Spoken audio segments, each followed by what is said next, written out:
كاسي اهو على اخره الملعب اهو، وماسكين الرايات البيضاء بيشاور بيها رمز الزمالك وعلم الزمالك والاعلام موجوده، وادي المئويه وادي الزمالك وادي اي لاف يو زمالك وادي كل ده موجود. مش ده الماتش اللي فات؟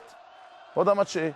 يفتشك عشان يطمن ان معكش شماريخ ولا معاك صواريخ. هنعمل ايه؟ جبنا الدرجه الثالثه وجبنا المقصوره وجبنا كل حاجه.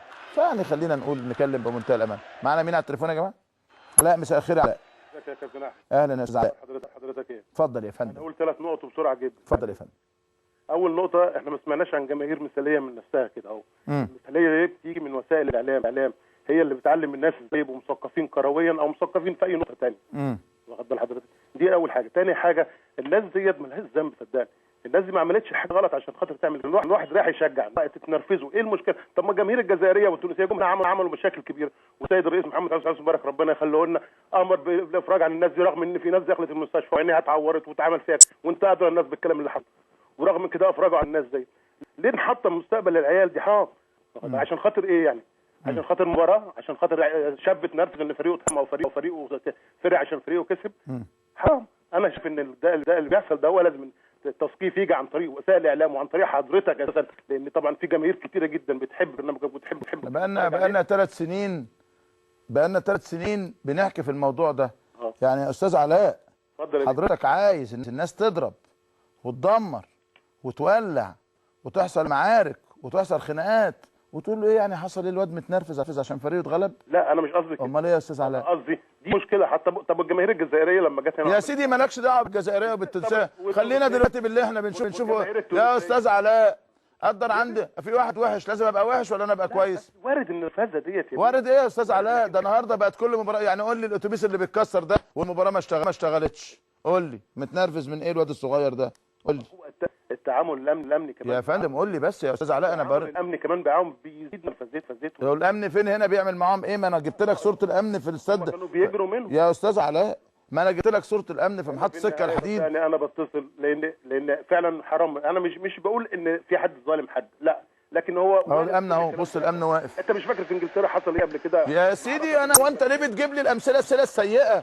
ما تجيب لي امثله كويسه يا استاذ علاء. ما انا بديك امثله. انت عمال تقول لي واحد جزائري ضرب واحد انجليزي ضرب، ما تقول لي مشجعين حلوين. طب ما صربيا ضربت والمباراه اتلغت وبقت 3-0 يا استاذ علاء. شكرا يا استاذ علاء، اشكرك شكرا جزيلا. هاني مساء الخير. اهلا يا استاذ هاني، اتفضل. انا اسف للانفعال يا جماعه، بس انا الحقيقه كان لازم انفعل لانه مش ممكن اخد امثله، اخد نماذج سيئه يا جماعه.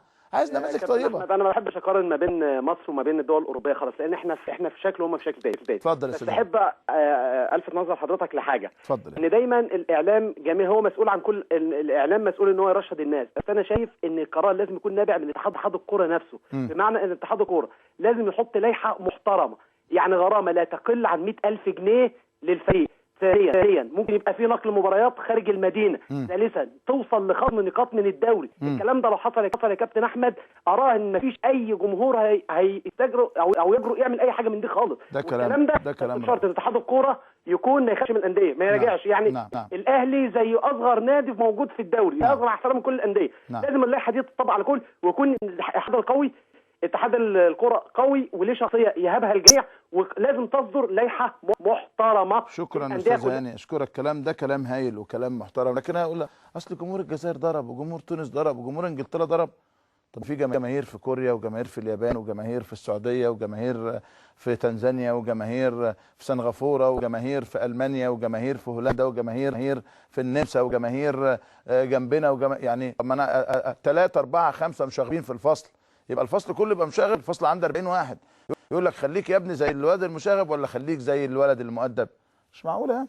علي مساء الخير يا استاذ علي. مساء الخير يا استاذ. ازيك يا كابتن احمد؟ اهلا يا علي، اتفضل. اخبارك ايه يا كابتن احمد؟ الحمد لله. اتفضل يا فندم. احنا بنحب حضرتك جدا. الله يبارك فيك. اتفضل يا علي. بس كنت عايز اوضح لحضرتك حاجه. يعني انا من جمهور بورسعيد. ايوه. وكنت رايح الماتش ساعه الماتش يعني. نعم. فوجئت لقيت انا ماشي بعربيتي، فوجئت لقيت عربيتين اللي هم المينيباص اللي كنت حضرتك جايبهم دلوقتي في التلفزيون. نعم. اقسم لك بالله يا كابتن احمد العربيات ديت مش هقول لك، يعني هم جايبين من اسماعيليه كميات طوب يعني مش قادر اقول لك يعني عامله ازاي.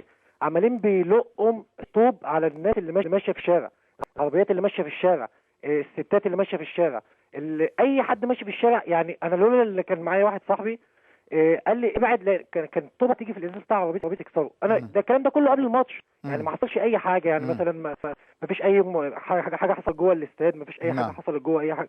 انا مستغرب، يعني احنا بنحب الناس في الاسماعيليه جدا، وبنحب جمهور الاسماعيليه جدا، وبنحب كره الاسماعيلي جدا جدا. بس ليه الناس دي بتيجي تعمل شغب عندنا في بورسعيد؟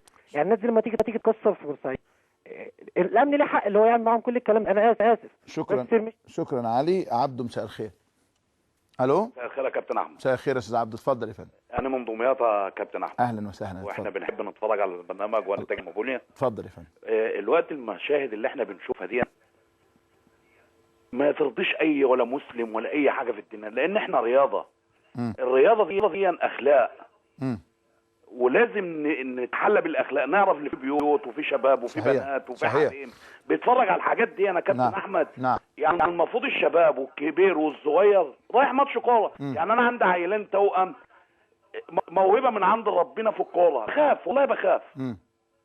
المناظر اللي دي بنشوفها، عيل يتحبس، عيل بتاع يعني كأب بني اب لاولادي اخاف اوديهم ماتش الكوره. صحيح. بنحب نتفرج احنا النهارده عليك وعلى الكابتن الثاني والثاني بنخاف والله يا كابتن احمد. وبعدين طب ليه الشرماخ وليه ده؟ احنا بنتمتع بالكوره، متعه الدنيا الكوره. شكرا يا استاذ عبده. استاذ عبد الحميد مساء الخير. الو السلام عليكم. عليكم السلام. ازيك يا عبد الحميد؟ ازيك يا كابتن احمد، اخبارك ايه؟ اتفضل يا عبد الحميد. واخبار نجلك ايه؟ الحمد لله. اتفضل يا فندم. على فكره انا مش شد المتابعين ليك وبكلمك من السعوديه على طول. اهلا بيك. اتفضل يا عبد الحميد. على فكره موضوع الارترز ده يا كابتن احمد، حضرتك اول ما نبهت عن المشكله دي. نعم. وحضرتك حذرت منها كتير.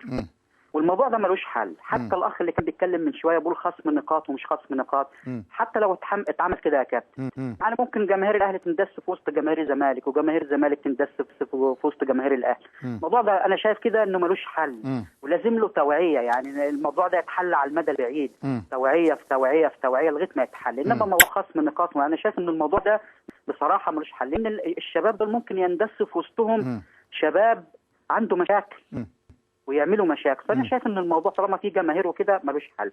ده اول حاجه. النقطه الثانيه بس انا عايز اتكلم فيها تعقيب بس بسرعه. في تصريح للكابتن ابراهيم حسن على موقع الكتروني بيقول ان الاهلي مش عارف جايب الحظ ده منين. انا مش عارف يعني. طب ما انت يا كابتن ابراهيم والكابتن حسام كانوا هم بيلعبوا في الاهلي كانوا بيجيبوا جوال للاهلي في اخر دقيقه، ولما راحوا الزمالك كانوا بيجيبوا جوال. جابوه من ساعه ما كان ابراهيم وحسام فادي. شكرا يا عبد الحميد. طارق مساء الخير. مساء الخير يا فندم. اهلا بيك. اتفضل يا فندم. انا بس عندي اقتراح بسيط بالنسبه لموضوع شغب الملاعب دوت. نعم. انا رايي ان احنا ممكن نعمل يعني جماهير مثاليه، يعني ممكن نعمل جوائز لجماهير مثاليه. ممكن شركه راعيه تتولى الموضوع دوت، تعمل جوائز ويجيبوا مثلا رئيس الرابطه الفلانيه ورئيس الرابطه الفلانيه ويشوفوا احسن جماهير ويدوهم جايزه ويطلعوهم على التلفزيون ويبقوا قدوه حسنه لباقي الجماهير. نعم. شكرا يا استاذ. شكرا جزيلا. محمد مساء الخير. مساء الخير كابتن شوبير. اهلا يا استاذ محمد. اتفضل يا فندم. وليا تعقيب بس مع حضرتك. اتفضل يا فندم تحت امرك. انا بس طبعا انا كنت بعلق على ان فعلا حضرتك كنت سباق في الموضوع بتاع الالتراس دوت. نعم. وموضوع التجمعات ده من زمان. نعم.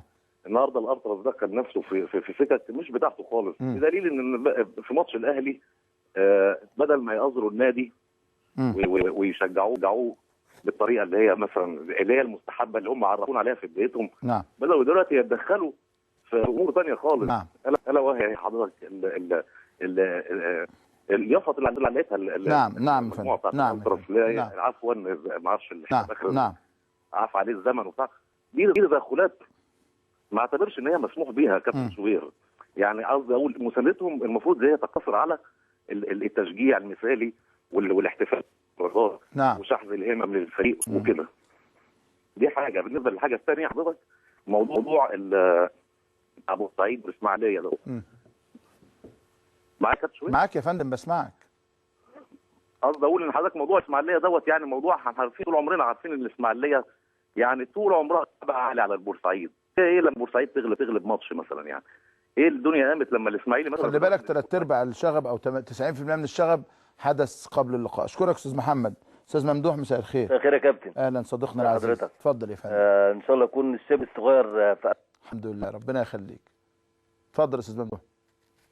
خط قطع اكيد هيعود الاتصال بينا لان هو يعني مشاهد دؤوب ومشاهد ما شاء الله صديق للبرنامج. خلينا نروح لفاصل اعزائي المشاهدين، وبعد الفاصل هستقبل ضيفي الكبير استاذ سامي عبد الفتاح، رئيس القسم الرياضي ونائب رئيس تحرير جريدة المساء. الحوار هيكون مهم جدا، ومن خلال ايضا حواري مع الاستاذ سامي هيكون معنا اتصالات هاتفية